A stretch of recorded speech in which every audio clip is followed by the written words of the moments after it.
So today's my last day of quarantine and I want to share with you guys everything that you need to know about quarantine in South Korea, as well as some tips that will help you get through it. So I'm really just speaking on my experiences coming in on a short-term 90-day visa from the United States. And pretty much they're gonna let you in as long as you agree to do the 2-week quarantine, as well as show a proof of a negative PCR test with results that are issued 72 hours before your flight. So it has to be issued within that 72-hour window. So you kind of have to time it right where you do the test and then you would get the results by a certain time. So the moment you get off the plane, you're gonna head to this desk where they're gonna be collecting your documents, entrance forms, and things like that. Most importantly, they're gonna take your temperature right when you get off of the plane. And they actually use the in-ear thermometer, not like the forehead scanner. So that's something to just be cautious about, because I heard that the in-ear ones could read a little bit hotter than what's on your forehead. Luckily for me, I think I was like 37 degrees, so I was okay. I believe the limit is like 37.3 or 37.5 degrees Celsius. So after you go through the temperature check, you're gonna be basically taken to another area where you have to download the quarantine app. So this is actually something I didn't know. So you're gonna download the quarantine app and they make sure that you enter in your address. And I actually, on all of my documents, I did not write the Airbnb that we were staying at. Actually, I filled in government facility quarantine in Korean the whole time, which I will throw up on the screen. And I think this was really handy because they basically knew that we were going to go to a government facility hotel, and they didn't really ask any questions around that address. They just kind of confirmed like, okay, you're going to here. And then you go to another little table area. And over here, they double check that you have the quarantine app installed. And then that's where they check your phone number. So they actually ask if you have a Korean contact or a phone number in order for them to call and just to make sure that this is where you're gonna be staying. We don't have a Korean contact here. So luckily, we had heard that if you purchase your SIM cards before you come and you put it in your phone and you activate it, that works. So we actually wrote down our individual Korean phone numbers, and right on the spot, he calls it just to make sure that the number actually works. So after he called our phone number and made sure that was good to go, he gave us this little card right here, which is this yellow card. I call this the golden ticket. So this is basically the A-OK that you pass the health screening. And then after that, you go clear customs and you pick up your baggage and do all of that. And then that's where you get shuttled to this little waiting area where you basically board the bus in order to come to this government facility quarantine.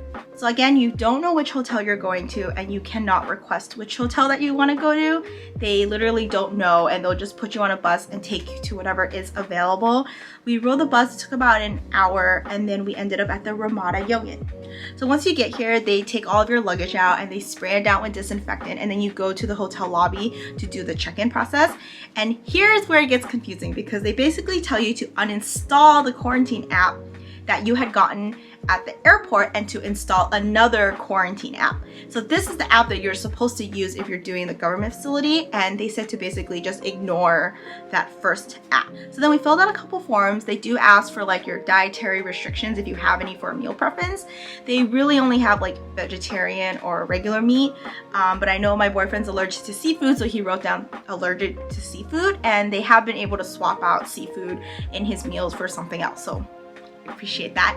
So the total cost of this quarantine was, I think, about 1,680,000 won, which roughly translates to about $1,600 USD for 14 days of quarantine. You are able to pay in cash and card, and we paid with our card, so there was no issue over there. I had asked if I could quarantine with my boyfriend in the same room because I had heard responses online that you couldn't quarantine unless you're married or something like that.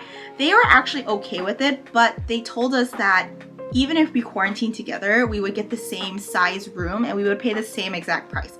And this room is not the biggest, and we figured if we're gonna be paying the same amount of money, we might as well just have a little bit more space, and it just feels a little bit more relaxing and not as cramped. And then they gave us a little goodie bag of food and our key cards, and then we made it to our room, and this is where our quarantine starts. Throughout this whole process, I want to highlight a couple of really important tips. The first one is make sure that the COVID test that you have prior to boarding the flight, as well as when you arrive in Korea, is within 72 hours of your flight. They will check that and they will make sure. I was actually really worried that with the time difference and with the flight, that we would miss that by a day. So the result that we had was actually within about 48 hours of our flight, which once we got to Korea was within 72 hours. An interesting thing though is before we were boarding our flight, they actually didn't initially accept the first COVID lab results that we gave them. This is the one from my doctor's office. And even though it has the doctor's signature and everything on there, it was missing a lab like seal or kind of like a logo of the lab that it was taken at. But the lab information was there, but it was just missing that kind of like official looking seal. So she was a little bit hesitant about accepting that. But because we took 4, I brought out my second one. And that one had the lab seal as well as the physician's signature and everything. And they accepted that one with no issues at all. I also want to add that they're going to do 2 COVID tests in your room. They do one when you check in and then one when you're about to check out on, I think, day 13. So they did it yesterday. So just keep that in mind. Make sure you get a SIM when you're at home. We purchased ours off of Trazi and we activated it the day before we flew out. So the number was good to go. And it was really helpful because we can fill in that number on all of the papers. And then once we got here, you know, with the scramble and everything, it was nice to be able to just input the phone number in, have them call it and not have to worry about like clearing anything. I do know there is an option to purchase SIM cards once you get through, but we personally didn't really see that. So it would just be a lot easier if you have that number ready to go. Or if you have a contact in Korea, make sure you have their number and they're standing by ready to take that call. So number 1, bring your own food. A big complaint that I have seen online was that the food was not good in these government facilities. And frankly, it wasn't bad, it wasn't terrible, but all the food does get delivered cold and you do tend to kind of get the same food repeated over and over. It's usually a meat dish, some rice and some fruit and then a salad. So it does get kind of old quick, and then because the food is always delivered cold, it's not the most appetizing. Just because a lot of it's like cold and solidified and things like that. So I had came ready with a lot of food. I brought my own oatmeal, I brought granola bars, I had brought in curry packets and a bunch of instant ramen.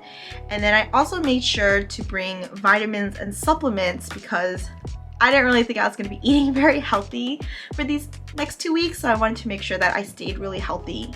So number 2, I think this one really saved me, was I brought my own electric hot pot.